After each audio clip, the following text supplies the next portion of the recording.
13장 20절에서 28절까지 함께 교독합니다. 오직 내게 이 두 가지 일을 행하지 마옵소서. 그리하시면 내가 주의 얼굴을 피하여 숨지 아니하오니 곧 주의 손을 내게 대지 마시오며 주의 위엄으로 나를 두렵게 하지 마실 것입니다. 그리하시고 주는 나를 부르소서. 내가 대답하리이다. 혹 내가 말씀하게 하옵시고 주는 내게 대답하옵소서. 나의 죄악이 얼마나 많으니까 나의 허물과 죄를 내게 알게 하옵소서. 주께서 어찌하여 얼굴을 가리시고 나를 주의 원수로 여기시나이까. 주께서 어찌하여 날리는 낙엽을 놀라게 하시며 마른 건물을 뒤쫓으시나이까. 주께서 나를 대적하사 괴로운 일들을 기록하시며 내가 젊었을 때에 지은 죄를 내가 받게 하시오며 내 발을 잣고에 채우시며 나의 모든 길을 살피사 내 발자취를 점검하시나이다. 함께 있습니다. 나는 썩은 물건의 낡아짐 같으며 좀 먹은 의복 같으니이다. 아멘. 아멘. 저는 목사로서 종종 성도들의 어려운 사정을 보고 듣습니다. 목사님, 너무 답답하고 두렵고 때로는 막막해 어찌할 바를 모르겠습니다. 어떻게 하면 평안해질 수 있을까요? 그런데 사실 원론적 대답을 생각하면 간단합니다. 예를 한번 들면 이렇습니다. 내 앞에 구름이 가득하여 아무것도 보이지 않는 상황을 떠올려 보시기 바랍니다. 그러면 방향을 가늠할 수가 없어요. 제가 옛날에 어디 저 시골에 다녀오는 길에 이 차에 그때는 내비게이션이 없는 상태였는데 그야말로 안개가 얼마나 자욱하게 끼었는지 뭐니 아는 길인데도 가늠할 수가 없겠더라고요. 어떻게 가야 할지. 지금은 내비게이션에서 그대로 따라가면 되는데 그때는 정말 어떻게 가야 할 바를 모르겠더라고요. 그러면 사람은 답답하고 두려움에 빠집니다. 그런데 구름 너머에는 사실 구름 너머에는 밝고 환한 빛의 세계가 펼쳐지고 있습니다. 단지 구름이라는 어두움 속에 갇혀 있을 뿐이지 또 다른 세계가 우리 위에 있단 말이죠. 우리가 힘들고 괴로울수록 모든 문제보다 크신 하나님을 바라보는 게 중요합니다. 하나님 안에 모든 문제의 해법이 있기 때문에 그렇습니다. 저는 그렇게 주 앞에 은혜를 입고 믿는 것은 이 땅의 인생들이 경험하는 모든 문제의 해법은 주님에게 있다고 저는 확신하고 그 문제를 대합니다. 영적으로 어두운 구름을 뚫고 지나가는 방법이 무엇일까요? 하나님께 집중하여 기도하는 것입니다. 신자에게 기도는 필수적인 신앙의 자세이죠.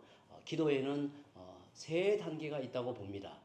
기도의 첫 단계는 지금 나에게 일어난 여러 가지 일들, 나를 짓누르고 괴롭히는 문제를 하나님께 아뢰어 부르짖는 것입니다.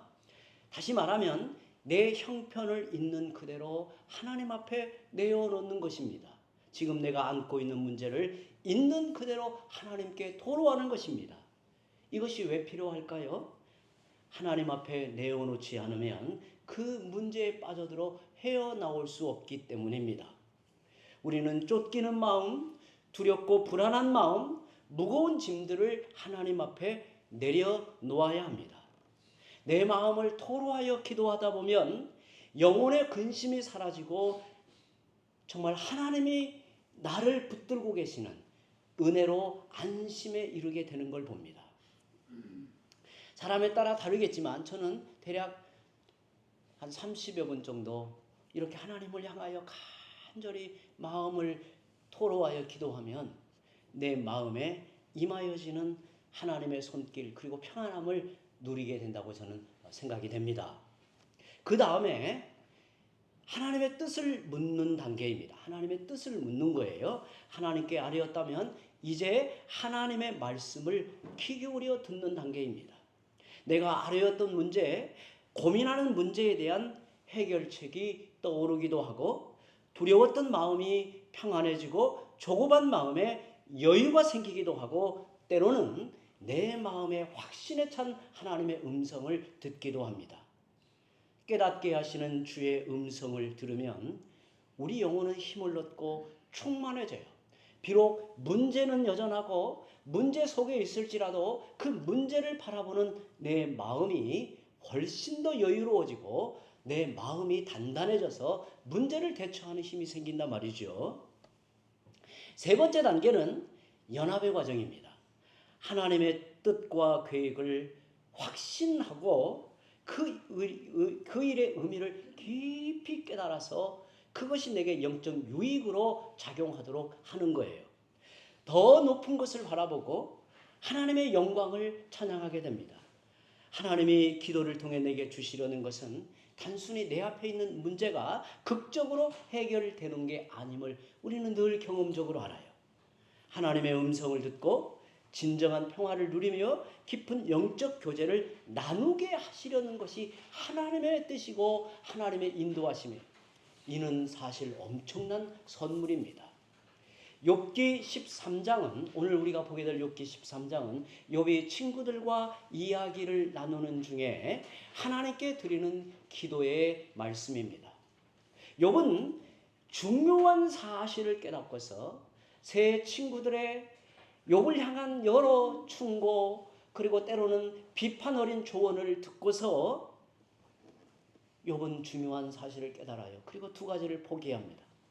오늘 우리가 말씀을 통해서 욥이 깨달은 그 은혜를 우리도 깨닫고 욥과 같이 두 가지를 포기한다면 정말 우리는 하나님을 더욱 굳건히 의지하는 신자로 살아갈 수 있는 겁니다. 욥은 1절에 나의 눈이 이것을 다 보았고 나의 귀가 이것을 듣고 깨달았느니라는 말로 시작을 합니다. 과연 무엇을 깨달았다는 말인가? 친구들이 하는 말을 듣고 깨닫는 바가 있었어요. 욥이 친구들의 이야기를 듣고 그리고 친구들의 이야기에 대하여 자기의 생각을 이야기하는 중에 욥은 중요한 사실을 깨닫게 되었어요. 더 나아가 사람들의 인정과 위로의 한계를 깨달았다는 것입니다. 그래서 이제 욥은 3절에 참으로 나는 전능자에게 말씀하려 하며 하나님과 변론하려 하노라고 말합니다. 왜 이런 말을 하고 있을까요? 4절과 5절에 보면 너희는 거짓말을 지어내는 자여 다 쓸모없는 의원이니라 너희가 참으로 잠잠하면 그것이 너희의 지혜일 것이니라. 친구들이 욥을 찾아와 잠자코 욥 곁에 있어 주었다면 좋을 터인데 그들은 자기들의 지혜를 따라 여러 이야기를 하면서 끝없이 욥을 비난하고 욥을 괴롭게 했어요. 욥은 내가 왜 친구들과 이런 논쟁을 해야 하는가 생각을 하게 됩니다. 사실 욥에게도 사람들의 인정과 위로를 바라는 마음이 있었습니다. 누구보다 나를 찾아온 친구들은 나를 이해해 주겠지. 나의 괴로운 심정을 보듬어 주겠지라고 생각을 했습니다. 그런데 그게 아니라는 것을 깨달았다는 뜻입니다. 그래서 욥은 중요한 결정을 합니다. 첫째로 친구들의 인정과 위로를 포기합니다. 사람들의 위로 또 사람들의 인정을 포기한다 그래요. 나는 이제 하나님과 변론하겠다고 말합니다. 모든 인간의 마음속에는 다른 사람이 나를 이해해주고 위로해주기를 바라는 마음이 있습니다. 그러나 나를 진정 위로할 수 있는 사람은 세상에 없습니다. 나를 진정 위로해 줄 수 있는 사람은 세상에 없습니다. 나는 이 세상에 홀로 서 있구나. 욥이 깨달은가가 바로 이것입니다. 사람들과 더불어 함께 살아간다는 것은 행복한 일입니다. 사랑하는 사람이 있다는 것, 친구도 있고 가족도 있고 동료가 있다는 게 얼마나 소중한 복입니까? 그런데 그것도 하나님이 허락하실 때만 존재하는 것입니다. 가족도 내 곁을 떠나갑니다. 욥의 경우 사랑하는 자식들이 그리고 심지어 아내도 그 곁을 떠났습니다. 친구들도 떠났습니다. 세상에 그는 홀로 남아 있습니다. 혹시 나는 세상에 혼자구나라고 뼈저리게 느껴본 적이 있습니까? 저는 목회하면서 하나님이 저를 때로 훈련하실 때 이런 훈련이 상당히 많았습니다. 정말 외진 이 코너에 내몰려서 정말 사람들을 만나는 것, 또 사람들에게 내 마음을 토로하는 것조차도 지치게 만들고 의미 없다는 것을 깨닫게 하는 그 목회의 여정이 지나온 걸음에 있었어요. 정말 세상에서 참 혼자구나 뼈저리게 느껴본 적이 있습니까? 아직 느껴보지 못했다면 여러분은 행복하게 사신 거예요. 우리는 다른 사람을 언제 진정으로 사랑할 수 있을까요? 주고받는 품앗이와 같은 마음을 가지면 언제나 실망하게 되어 있습니다. 내가 기대한 만큼 사랑은 돌아오지 않거든요. 내가 도와준다고 그 사람이 평생 고마워할까요? 그렇지 않습니다. 누군가를 도와주면 그 도와준 은덕을 기억하고 잊어버리지 않을 줄 알죠. 조금만 시간이 지나면 다 잊어버리고 때로는 그것이 내게 상처가 되기도 해요. 좋을 때는 주변의 사람들이 늘 내 곁에 늘어서 있습니다. 그러나 내가 비참한 처지에 놓일 때 힘이 없는 인생의 황혼기에 나를 인정해주고 받들어 줄 사람이 어디 있겠습니까? 가족이면 다 그럴까요? 그렇지 않습니다. 저는 이제 제 주위에 은퇴하고 인생의 황혼기에 주님 앞에 설날을 준비하며 사시는 목사님들이 여러 가까이 있어요. 정말 많이 깨닫고 느껴지는 것은 뭐냐면 마지막 인생에 주님 앞에 설날을 준비할 때는 정말 홀로라는 생각이 많이 들어요. 홀로. 정말 나이가 많이 들어서 이제 저희들 같은 경우는 이제 노예 모임 가는 것도 때로는 이제 미안한 마음이 들어요. 미안한 마음. 가서 앉아 있는 것도 미안한 마음. 그러니까 결국은 홀로 하나님 앞에 서는 거예요. 결국 우리도 욥처럼 깨달아야 합니다. 모든 사람은 외롭다는 것. 그리고 나를 진정으로 위로해 줄 사람은 세상에 없다는 것. 이 점을 깊이 깨달아야 합니다. 제가 허무주의를 부추기는 게 아닙니다. 그게 사실이기 때문에 받아들여야 한다는 거예요. 욥은 이제 그 사실을 깨달았습니다. 그렇다면 사람들과 담을 쌓고 살아야 하는가? 아닙니다. 인간의 한계를 인정해야 한다는 겁니다. 누군가 내게 잘해주기 때문에 사랑하는 것이 아닙니다.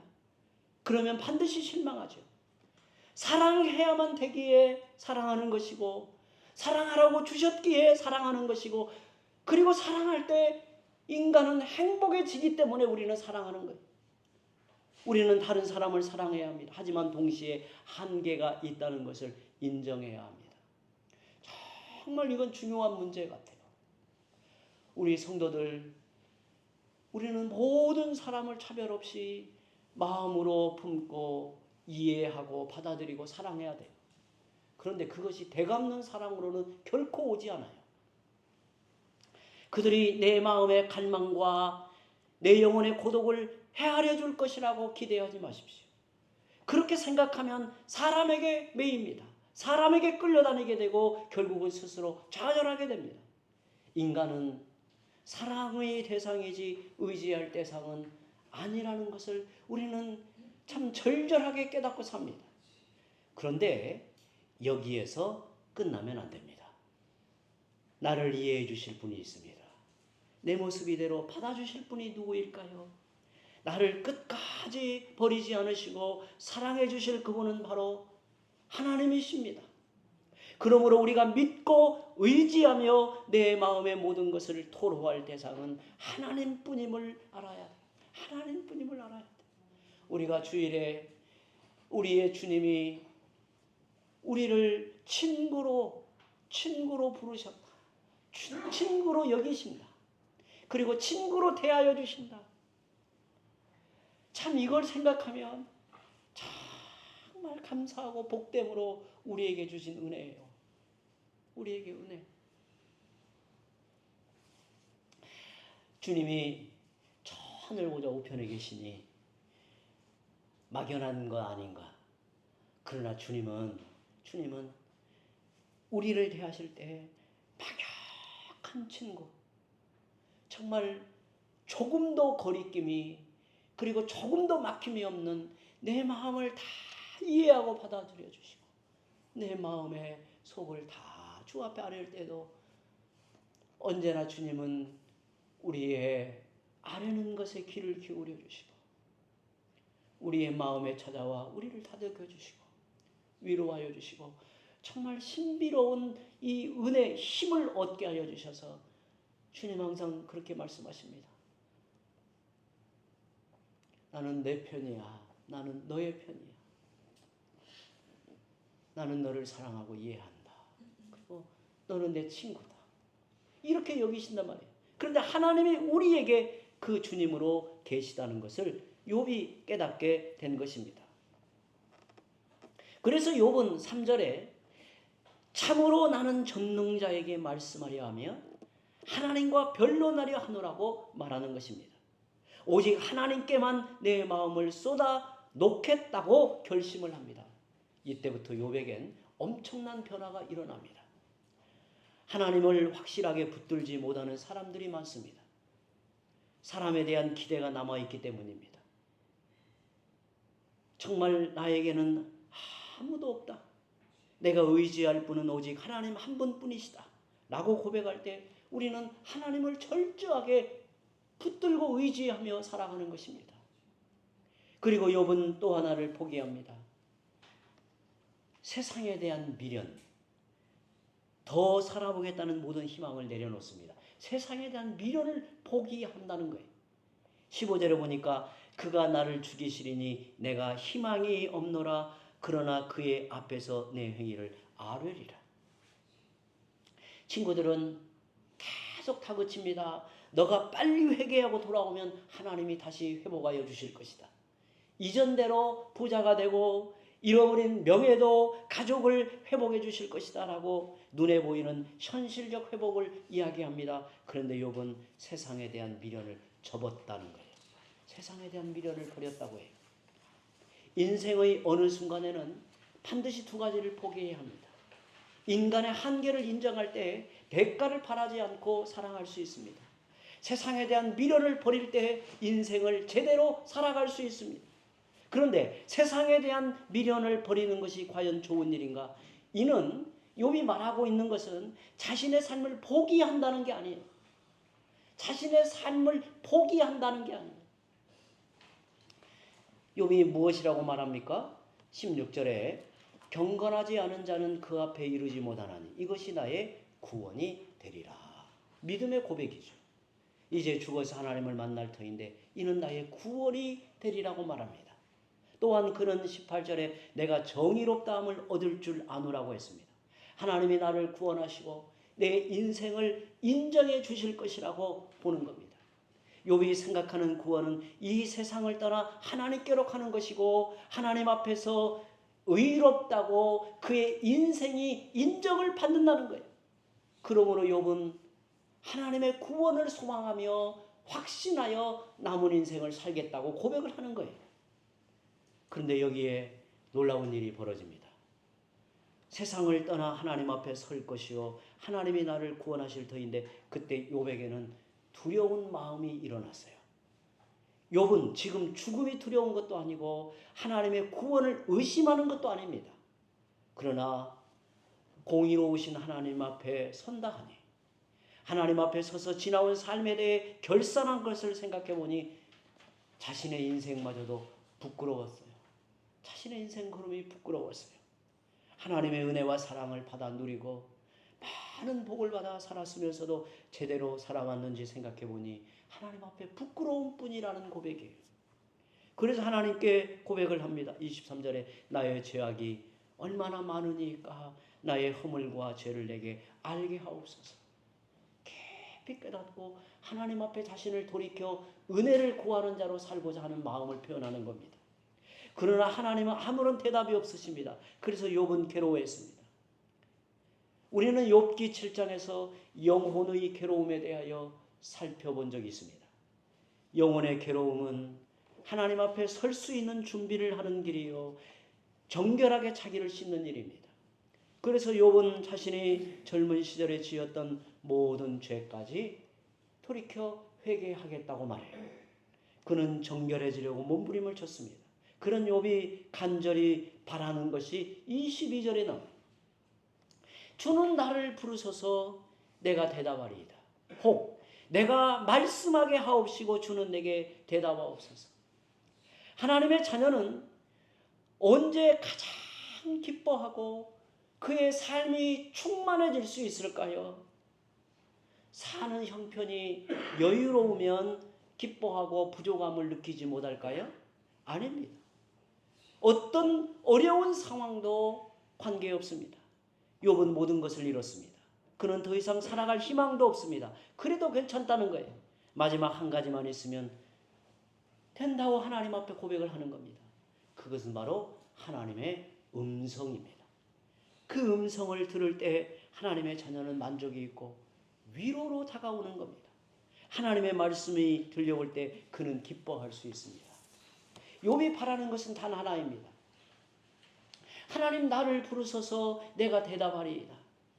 하나님이 나를 이렇게 불러달라는 것입니다. 내 사랑하는 종 욥아, 너는 최선을 다했다. 너의 고난은 무의미하지 않았다. 하나님의 영광을 위한 것이고 너의 성장을 위한 것이고 영원한 상급을 위한 것이었다. 그러니 두려워하지 마라. 내가 너를 사랑한다. 이 한마디만 들려주시면 더 이상 바랄 게 없다는 거예요. 주님 감사합니다. 단지 내가 바라는 것은 하나님이 내 이름을 불러주시고 내 사정을 아신다고 말씀해 주시고 영원한 나라를 너에게 선물로 주시겠다는 그 약속뿐입니다. 이렇게 주님과 대화가 이루어지기를 바라고 있는 겁니다. 하나님과 우리 사이에 가장 중요한 것은 대화와 소통입니다. 주님이 우리에게 말을 건네시면 우리가 답하거나 우리가 주님을 부를 때 주께서 대답해 주시는 것입니다. 욥아 이렇게 부르면 네 하나님 이렇게 되거나 아니면 하나님 이렇게 부르면 왜 그러느냐 이렇게 하나님이 대답해 주시기를 바란다는 거예요. 이는 성도의 소원이요 이 땅에서 최상의 복입니다. 하나님과의 대화와 소통이 없는 세상의 다른 복은 다 부질없는 것들입니다. 이것이 하나님과 우리의 관계입니다. 하나님이 이를 위해 말씀을 통한 교제를 주시는 거고 기도를 통한 사귐으로 이끄시는 것입니다. 어떤 경우에도 우리는 이 땅에서 겪는 어떤 일 앞에서도 하나님과 소통이 막히지 않기를 바랍니다. 이제 함께 합심해서 기도합니다.